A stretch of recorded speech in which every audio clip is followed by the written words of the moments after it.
एक गरीब लड़का था। इतनी बड़ी दुनिया में उसका कहीं कोई नहीं था।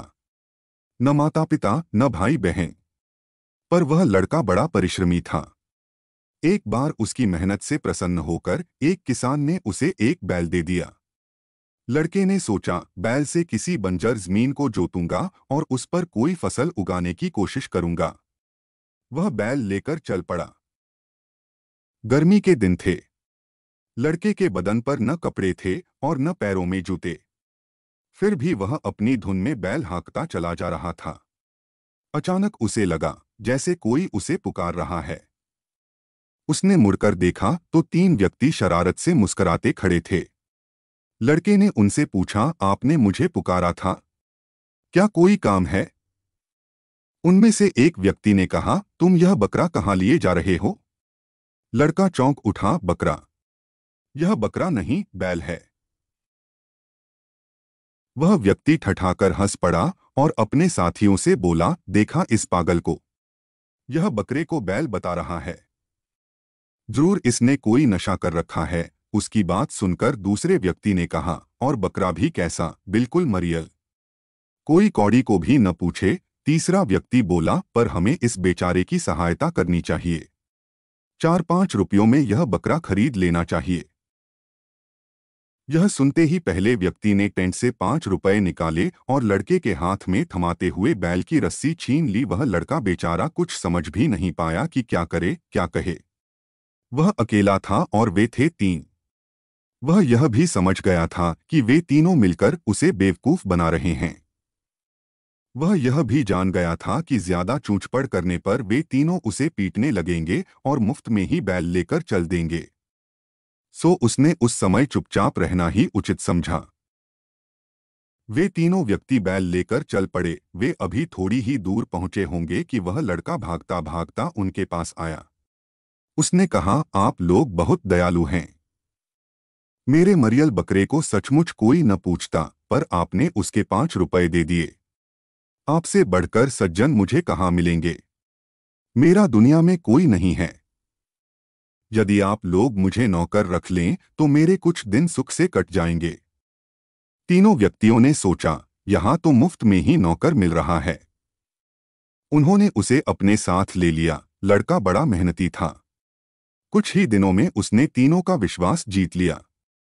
वह उनके सारे काम करता, घर खर्च और पैसों का भी पाई पाई हिसाब रखता। तीनों उससे बड़े खुश थे। एक दिन वह लड़का एक विचित्र सी टोपी लगाए घर लौटा। उसकी 3 नोकों वाली टोपी देखकर तीनों व्यक्ति हंस पड़े। वे बोले, यह जोकरों की टोपी कहाँ से ले आया है? पर लड़का गंभीर बना रहा। उसने कहा, यह टोपी जोकरों की नहीं है। यह एक करामाती ताज है। इसे पहनकर बाजार में हर चीज मुफ्त ली जा सकती है। इसी के कारण तो मैं आपसे अपने खर्च के लिए कुछ लेता नहीं। तीनों व्यक्तियों को उसकी बात पर विश्वास नहीं हुआ है। यह देखकर लड़के ने कहा, आपको मेरी बात पर विश्वास नहीं हो रहा है। कल बाजार में चलिएगा और इस ताज की करामात स्वयं देखिएगा। तीनों व्यक्तियों ने हामी भर दी और अपने काम धंधे पर निकल गए। उधर वह लड़का वही टोपी पहनकर बाजार चला गया। उसने 3 बड़ी दुकानें चुनी।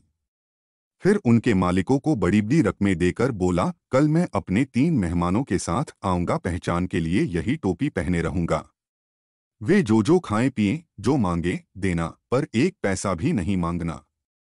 यह पेशगी रकम लो, बाद में मैं हिसाब कर लूंगा। दुकानदारों को इसमें क्या आपत्ति होती? लड़के का भी इसमें कोई नुकसान नहीं था। उसने वह रकम उन तीनों व्यक्तियों की एक गुप्त गुल्लक में से निकाल कर दी थी। दूसरे दिन सुबह वह तीनों व्यक्तियों को लेकर बाजार में पहुंचा। तब तक बाजार में उसके पेशगी रकम देने की बात फैल चुकी थी। सबने उसे कोई सिरफिरा रईस समझ लिया था। इसलिए जिस दुकान के सामने से वह निकल जाता, उसका मालिक सिर झुकाकर अदब से खड़ा हो जाता।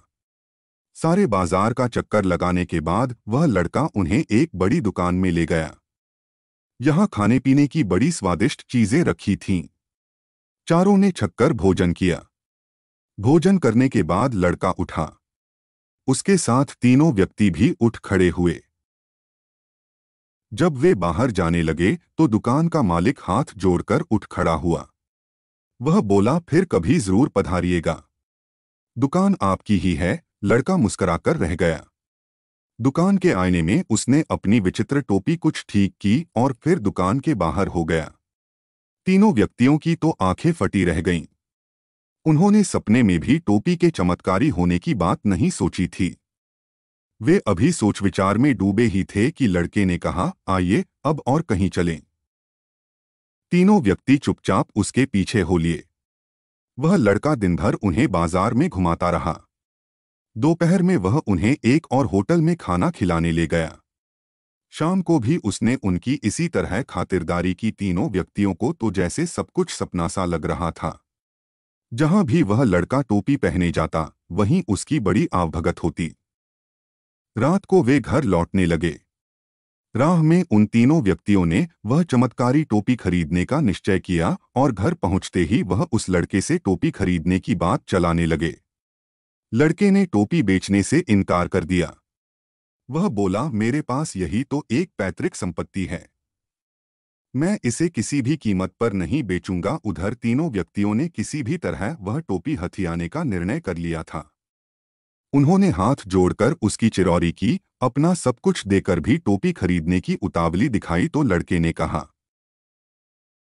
आप लोग मुझे इतना लज्जित न करें, मैं आपको यह टोपी दे दूंगा। उसी रात तीनों व्यक्तियों ने अपनी सारी संपत्ति लड़के को थमाकर उससे टोपी ले ली। लड़का उनका सारा माल असबाब अपने उसी बैल पर लाद कर चल पड़ा और रातों रात बहुत दूर निकल गया। सुबह हुई और तीनों व्यक्ति टोपी की बदौलत बाजार का बाजार खरीदने के लिए चल पड़े। बाजार पहुंचने पर वे पहले उसी दुकान में गए जहां एक दिन पहले उस लड़के ने उन्हें छक्कर भोजन कराया था। टोपी के कारण दुकान का मालिक उन्हें फौरन पहचान गया। उसने उठकर उनकी आवभगत की और स्वयं खाने पीने की चीजें लाकर उनके सामने रखता गया। तीनों व्यक्तियों ने सोचा, टोपी अपना कमाल दिखा रही है। उन्होंने खूब छक्कर खाना खाया, फिर डकार लेते हुए उठ खड़े हुए। जब वे बिना पैसे दिए बाहर जाने लगे तो दुकानदार ने कहा, जनाब पैसे तो देते जाइए। तीनों व्यक्ति तमक उठे, पैसे? पैसे किस बात के? और यह कहते हुए उनमें से एक ने टोपी दुकानदार की आंखों के सामने नचा दी। दुकानदार काफी मोटा तगड़ा था। वह अकेला ही तीनों के लिए काफी था। उसने लपककर टोपी वाले व्यक्ति की गर्दन पकड़ ली और बोला, अब बताओ तुझे पैसे किस बात के? तीनों व्यक्ति बड़े सकपकाए। उनमें से एक ने जल्दी जल्दी पैसे देकर अपना पिंड छुड़ाया और दुकान से बाहर हो गए। बाहर आकर वे आपस में झगड़ने लगे। टोपी पर उन्हें अभी भी विश्वास था। दो व्यक्तियों ने अपने तीसरे साथी से कहा, तुमने टोपी हाथ में ले रखी थी, इसी कारण उसका असर नहीं हुआ, तुम इसे सिर पर पहनो। तीसरे व्यक्ति को इस बात में सच्चाई लगी। उसने टोपी सिर पर रख ली। उसे बड़ी शर्म मालूम पड़ रही थी, पर क्या करता। अब वे तीनों फिर एक दुकान में गए। वहां भी उन्होंने मनचाही चीजें खरीदी।